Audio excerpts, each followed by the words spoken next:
திங்கட்கிழமை வீடியோக்கான ஒரு ப்ரோமோ தாங்க வந்திருக்கு. ப்ரோமோ ரொம்ப எமோஷனலாக இருந்துச்சு அப்படின்னு தாங்க சொல்லலாம். அதான் பார்க்குறதுக்கு நம்ம சேனலை மட்டும் மறக்காமல் லைக் அண்ட் சப்ஸ்கிரைப் மட்டும் பண்ணிடுங்க. ஃபஸ்ட்டு எடுத்தோடனே வீரா வந்து ஆட்டோ ஓட்டிகிட்டு வர மாதிரி தான் காட்டிக்கிட்டு இருக்காங்க. அந்த இடத்துல வந்து இந்த போலீஸ்காரங்களாம் நைட்டு வந்து செக் போஸ்ட் மாதிரி போட்டு ஒரு இடத்துல செக் பண்ணிக்கிட்டு இருப்பாங்களா, அது மாதிரி செக் பண்ணிக்கிட்டு இருக்கிற மாதிரி காட்டிக்கிட்டு இருக்காங்க. அந்த நேரத்தில் வீரா ஓட்ட ஆட்டோ வந்து அந்த இடத்துக்கு வருது. நிப்பாட்டு நிப்பாட்டு ஓரம் கட்டி வெளியில் வா அப்படிங்கிற மாதிரி சொல்கிறாங்க.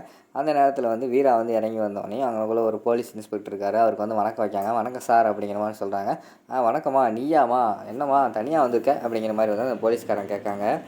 அதுக்கு வீரா வந்து சொல்கிறாங்க, என்ன சார், என்ன நான் தனியாக தானே வருவேன் அப்படிங்கிற மாதிரி சொல்கிறாங்க. இல்லைம்மா, உன்னை நான் அடிக்கடி பார்த்துருக்கேன் இந்த ஏரியாவில். உன் பின்னாடியே ஒருத்தன் பாடி கார்டு மாதிரி ஒருத்தன் சுற்றிக்கிட்டே வருவானம்மா, அவனை காணுமே, அதாம்மா கேட்டேன் அப்படிங்கிற மாதிரி சொல்கிறாங்க. வீரா வந்து அமைதியாகவே இருக்காங்க. அவன் பேர் என்னது, ஏதோ வருமே அப்படின்னு சொல்லிட்டு கொஞ்ச நேரம் போலீஸ்கார் வந்து யோசிச்சுக்கிட்டே இருக்காரு. மாறன், அவனை தாம்மா காணும், அவனுங்கம்மா, நீ மட்டும் தனியாக வந்துக்கிட்டு இருக்கே அப்படிங்கிற மாதிரி கேட்காங்க. உடனே வந்து நம்ம வீரா வந்து, இல்லை சார், அவர் வரல, நான் மட்டும்தான் வரேன் அப்படிங்கிற மாதிரி சொன்னேன். சரிம்மா, நீ கிளம்புமா அப்படிங்கிற மாதிரி சொல்லிட்டு போலீஸ்காரங்க வந்து அனுப்பி வச்சிடுறாங்க.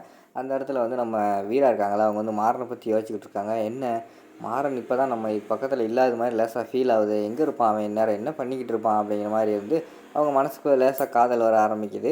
அந்த நேரத்தில் பார்த்தா டக்குன்னு வந்து மாறனை காட்டுறாங்க. மாறன் எங்கே இருப்பார், வழக்கம் போல் குடிச்சிட்டு ஒன்று வீட்டில் வந்து அவங்க அம்மாட்ட பேசிக்கிட்டு இருப்பார், இல்லைன்னா வந்து சமாதியில் அவங்க அம்மா சமாதியில் பேசிக்கிட்டு இருப்பார். வழக்கம் போல் அதே தான் காட்டுறாங்க. அவங்க அம்மாவோட சமாதியில் வந்து படுத்துக்கிட்டு இருக்காரு. என்னம்மா, எனக்கு அந்த பிள்ளையை வந்து பிடிக்காம, சாரி, அந்த பிள்ளைக்கு வந்து என்னை பிடிக்காமல் போச்சுமா.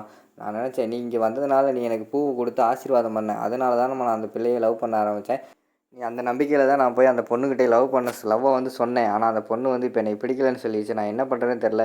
உனக்கு அடுத்து வந்து நான் அந்த பொண்ணை தான் வச்சு பார்த்துருந்தேன். எனக்கு ரொம்ப பண்ணாமா, ஆனால் கடைசியில் ஏன் பிடிக்கலன்னு சொன்னால் எனக்கு தெரியல.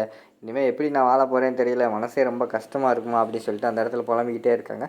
புலம்பிக்கிட்டே வந்து போதையிலே அந்த இடத்துல கீழே விழுந்து அப்படியே உறங்கிடுற மாதிரி காட்டிக்கிட்டு இருக்காங்க. அதோட பார்த்தீங்கன்னா அந்த ப்ரோமோ வந்து முடிச்சிடுறாங்க.